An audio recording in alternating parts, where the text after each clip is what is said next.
The following program deals with a controversial subject. The theories expressed are not the only possible interpretation. The viewer is invited to make a judgment based on all available information. Tonight on Sightings, has this team of investigators captured proof of UFOs on videotape? I'm a pure skeptic, and to see what I just saw, I can't be skeptical. Do the latest cases of abduction reveal frightening alien motives?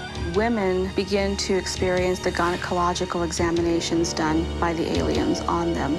And could our own astronauts face deadly close encounters with alien forces? Something is out there, and what it is, I don't know. At that point, it started to appear. They had large, dark eyes, claw-like hands. I began sensing and knowing and feeling.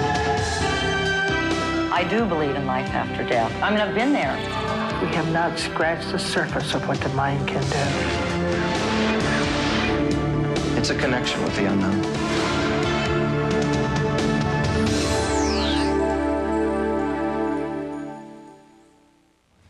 Hello, I'm Tim White. Tonight on Sightings, people who claim to have had personal contact with aliens. They tell bizarre stories of abduction, and they suggest their captors have sinister motives. Most UFO encounters are easily debunked by experts, but there are still many sightings that cannot be explained, even by the most skeptical researchers. UFOs, they've been sighted in every corner of the Earth. Witnesses have captured strange lights and disc-shaped objects on film and video, but even before the age of technology, people worldwide were reporting UFOs. The UFO subject goes back at least 6,000 to 8,000 years in human history. People have many times pointed to the Christian Bible and the old first 5 books of the Jewish Torah as being examples throughout history of UFO contacts. But what we're seeing today is considered by many to be examples of superior technology from somewhere else, probably another planet. Some places have become legendary as UFO hotspots. Gulf Breeze, Florida, Roswell, New Mexico. Sightings in these out-of-the-way locations number in the thousands. The next hotspot? According to world-renowned UFO researcher Peter Gutella, this town, Anza, California, has all the earmarks of an extraterrestrial mecca. And we have animal mutilations, we have abductions, we have close encounters of all degrees. We've had the appearance of mysterious animals, and we've even had some of the so-called Men in Black experiences there. At a local coffee shop, people were willing to share bizarre stories of their UFO encounters. Kind of. I mean, that's the feeling I get. They've revealed that they believe that the Men in Black are actually extraterrestrials, sighted in deserted areas near the town. Each story is stranger than the last. And I happened to look through the trees, and I saw this vehicle standing about, just about 60 feet off of the ground. It's like a flying saucer. It had a dome on the top and a platform around, and a couple of persons walked around walking on air. I was delighted to be able to see such a thing. And then all of a sudden,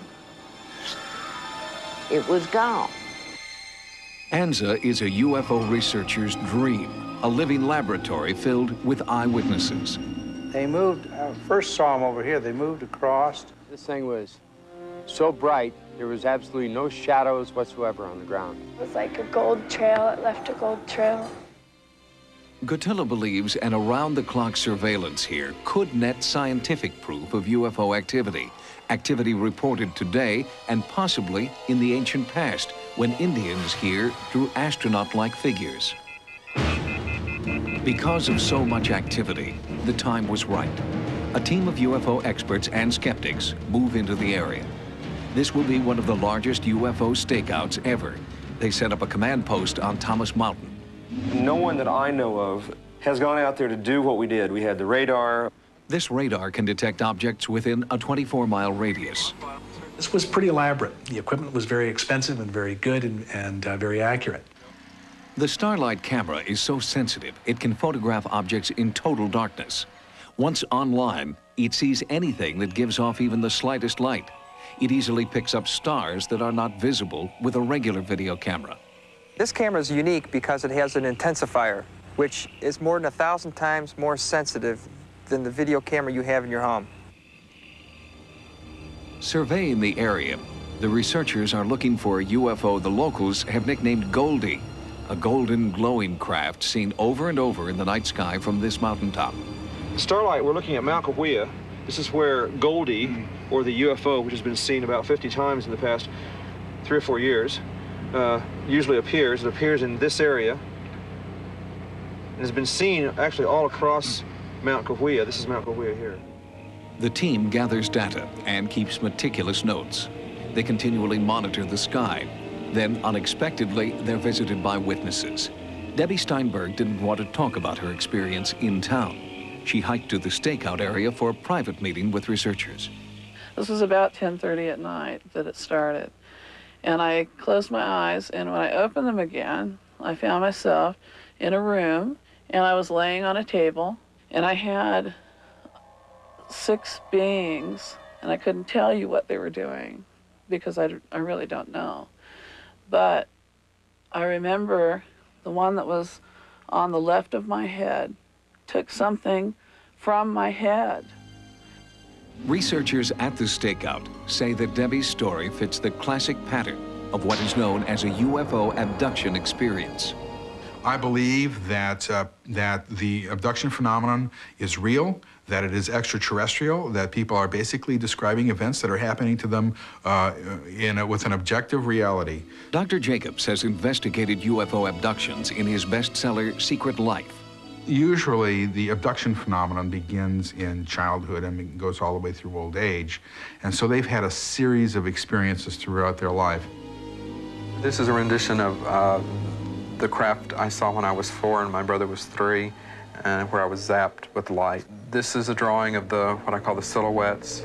I'm very afraid of this rod this one carries.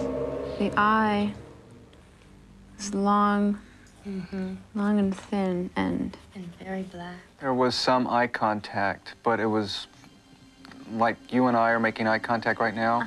It's not that we're looking at each other's eyes, but we're more like reading each other's minds. That's more like what it was. I'm a hypnotherapist. I am now specializing in UFO abduction cases. Yvonne Smith heads an abduction support group where people can share their experiences and discuss their feelings.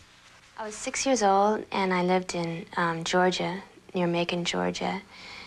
And I just remember it was in the middle of the night, and I woke up, and I was staring at the side of the head of the being. And I started to panic, and a couple of the beings in the craft subdued me somehow. And they had a very large instrument that came over my head, and they showed me a little BB-looking thing. And they told me they were going to put it up my nose.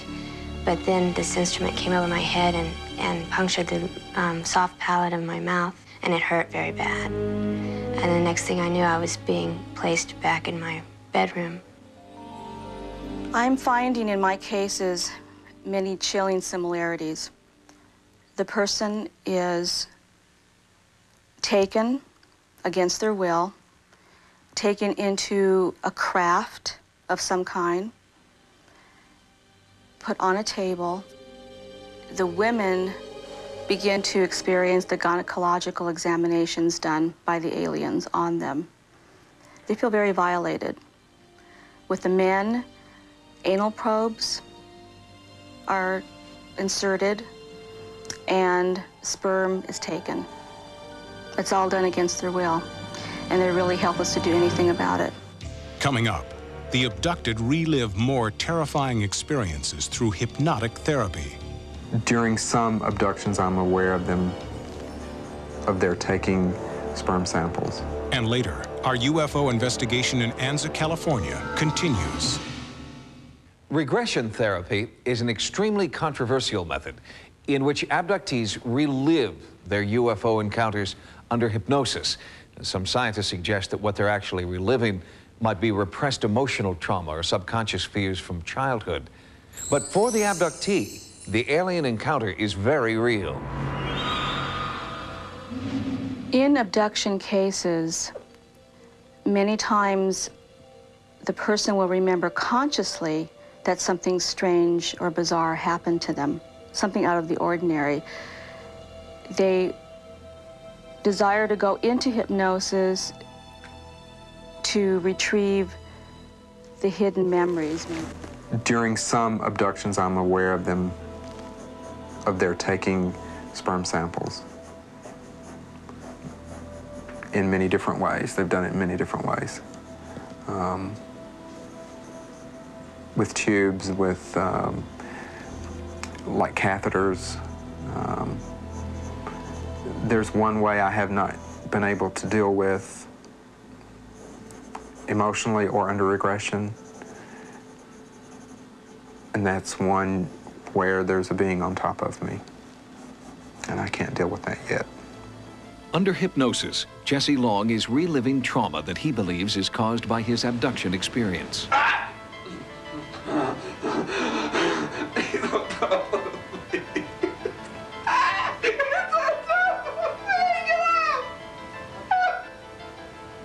As incredible as it sounds, these people are actually reliving these terrifying experiences. Long claims to have not only emotional scars, but real physical scars as well. Even more disturbing are stories from women who believe they were abducted for breeding purposes. As incredible as this may sound, we have come across in the research cases having to do with missing fetuses. I remember they numbed me from the waist down, and they took something that looked like an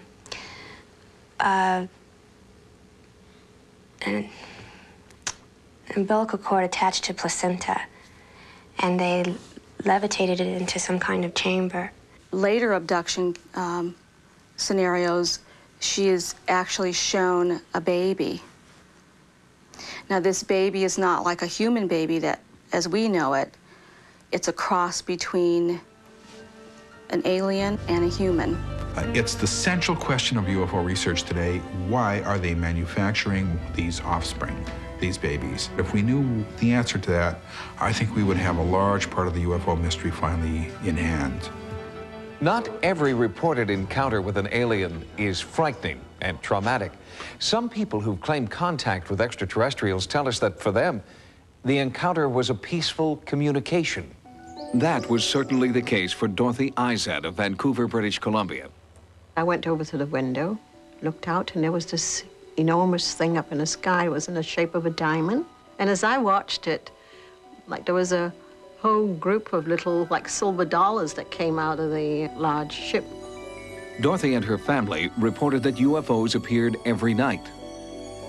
I've been with her, I've seen these things. We all went down and we saw the phenomena, you know, flying in formation, you know, streaking across the sky, this sort of thing. She tells me what they are, but I'll never be convinced until they drag me screaming and kicking into one of their ships.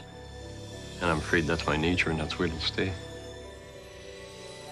I found that through the test that this person is telling the truth, whatever she's doing, and that she's honest, and she's a very average, normal individual.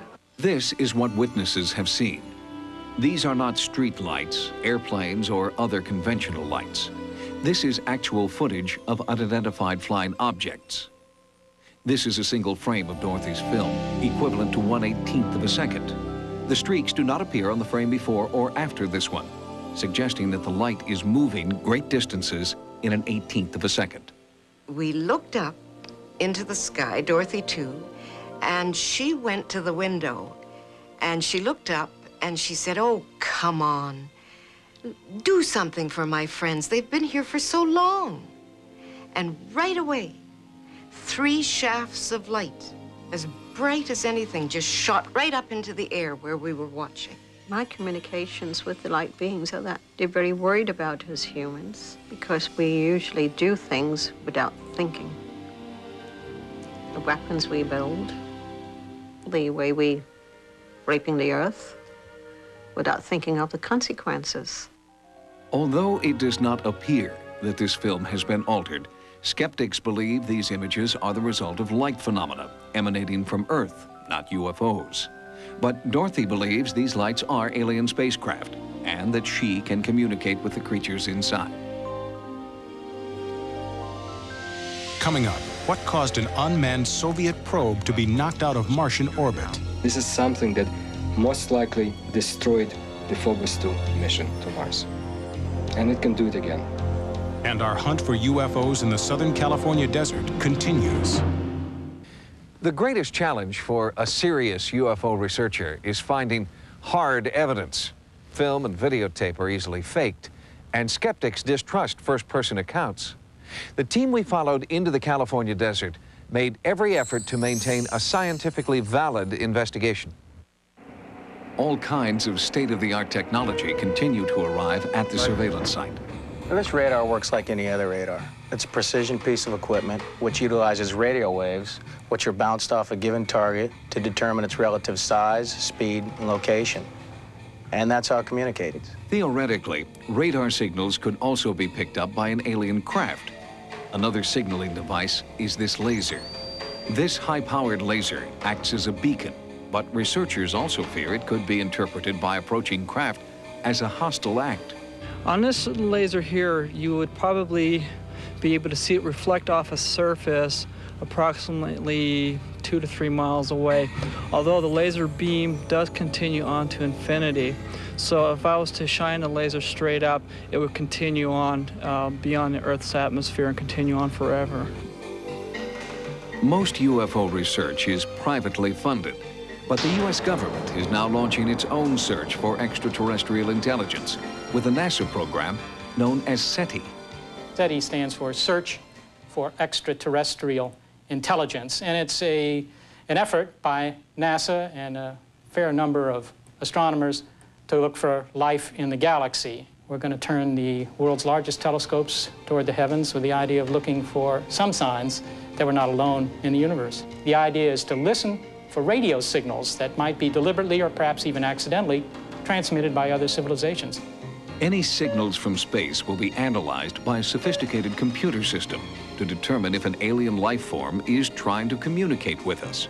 It's been said that in the first 30 seconds of this new NASA experiment, we'll collect more data than all the experiments of this type that have collected in the last 30 years. So that's a big step forward. While the U.S. looks for proof of alien spacecraft, the Russians believe they already have proof. In 1988, the Soviet Union launched 2 unmanned probes to explore Mars and the space around the planet. Phobos 2 achieved Mars orbit in January of 1989. However, something then occurred which there is apparently no prosaic explanation for. According to the Russians, they encountered with their unmanned craft an anomalous object, or a UFO, which was computed out to 25 kilometers. What we have is an infrared photograph taken from the Phobos 2 probe. This is the Martian moon Phobos. This is the UFO that apparently the Phobos 2 craft encountered. What happened was the craft observed the UFO, it took some photographs of it, then, according to Soviet sources, this UFO turned toward the Phobos craft. The Russians then lost contact with it, and the craft has been gone ever since. I think it took out Phobos 2 mission because Phobos 2 saw something it was not supposed to have seen. If I were in a spacecraft now to Mars, especially to Phobos, I would feel terrified because, in my opinion, based on the knowledge that I have, something is out there. And what it is, I don't know. But this is something that most likely destroyed the Phobos 2 mission to Mars. And it can do it again. Coming up, the startling results of our UFO investigation. And I'm totally freaked out. I mean, I've got shivers going all the way up my spine. From the outset of their investigation in Anza, California, the research team realized that the chances of capturing a UFO on film were extremely remote. But even with a skeptical eye to the skies, the team made a startling discovery. Maintaining the surveillance equipment and recording data has been a full-time job for researchers. 2 days and nights of hard work finally pay off. After day-long preparations, a strange light appears in the sky. The camera was not in position. but skeptical observers were. And I'm totally freaked out. I mean, I've got shivers going all the way up my spine. I don't know how to explain this. You know, I'm a pure skeptic, definitely. And to see what I just saw, there's, you know, I can't be skeptical. We saw a yellowish orange light appear over the mountain. It traveled a little bit to our right and split off into two lights. And as we watched them, they began to fade in intensity, and after about 30 to 40 seconds, they disappeared from view. The sighting lasted only 15 seconds, but soon another UFO appeared, and this time the cameras were ready. The team captured this amazing UFO video. You guys watching this inside? It's going up, going straight up. Go, go, go. 249, 249. We are presently watching this light, anomalous light, it's now rising above Mount Cahuilla. It appears to be more oblong or saucer-shaped than a conventional aircraft would be. This starlight videotape may be all we ever know about the UFO nicknamed Goldie. Neither U.S. military sources nor the FAA have a definitive explanation. Researchers in ANZA now have extensive logs and video, but none of it can yet explain who or what is out there. With so many sightings and contacts reported, even the U.S. government is now taking notice. NASA will spend $100 million over the next 10 years to scientifically search for intelligent life in the universe. One wonders if this mission will show that spaceships and extraterrestrials are more than science fiction. For Sightings, I'm Tim White. Good night.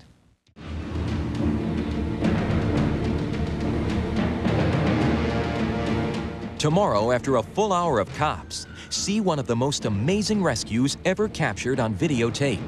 A fireman rushes out of a burning building with an unconscious child and miraculously brings him back to life. Witness this real-life drama on an all-new Code 3, followed by The Edge tomorrow. Now, Likely Suspects is next.